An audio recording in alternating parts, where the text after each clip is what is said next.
ایک بار کی بات ہے، ایک چھوٹے شہر میں ایک بہت ہی خوبصورت باغ تھا۔ وہ باغ خوبصورت پھولوں اور شاداب درختوں سے بھرا تھا۔ اس باغ میں ہر قدم پر خوشبو اور خوشی محسوس ہوتی تھی۔ اس باغ میں ایک بلبل رہتا تھا۔ وہ بہت ہی خوبصورتی سے گانا گاتا اور ہر کسی کو خوش کر دیتا۔ لوگ بلبل کے گانے سن کر اس باغ میں آتے تھے۔ بلبل نے اپنے گانے کی محبت اور ہوشیاری سے مقبولیت حاصل کی تھی۔ ایک دن بلبل نے سوچا کہ وہ اپنی خوشیوں کو اور بڑھانا چاہتا ہے۔ اس نے سوچا کہ وہ اپنی آواز کو دنیا بھر میں سنوا سکتا ہے۔ یہ سوچ کر بلبل نے سفر کا اعلان کیا اور وہ اپنے راستے پر نکلا۔ راستہ بہت ہی مشکل تھا، لیکن بلبل کا دل اور ارادہ مضبوط تھا۔ راستے میں بلبل نے کئی جانوروں اور پودوں سے ملاقات کی۔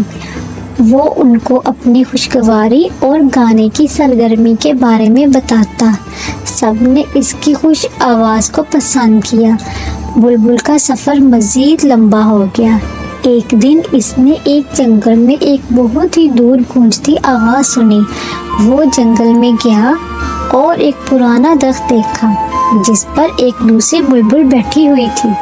وہ بلبل دوسری بلبل کی آواز سنتے ہی چونکا، کیونکہ وہ اس کی آواز سے بہت زیادہ خوشگوار آواز تھی اور وہ اپنی خوشگواری کو بہتر بنانے کی مزید کوشش کر رہی تھی۔ بلبل نے اس کے پاس جا کر پوچھا، آپ کی آواز کیوں اتنی مختلف اور خوبصورت ہے؟ دوسری بلبل نے مسکرا کر جواب دیا، میں نے کبھی اپنی محنت نہیں چھوڑی، میں ہمیشہ بہتر ہونے کی کوشش کرتی ہوں۔ بلبل نے اس سے سیکھا کہ محنت اور استقامت کیا ہوتی ہے، اور اس نے اپنے گانے کو مزید بہتر بنانے کا عہد کیا۔ نتیجہ: بلبل کی یہ کہانی ہمیں یہ سکھاتی ہے کہ محنت اور استقامت ہر مقصد کو حاصل کرنے کی بنیاد ہوتی ہے۔ جب ہم محنت اور مشقت اور لگن کے ساتھ کام کرتے ہیں تو ہمیں کامیابی ضرور ملتی ہے۔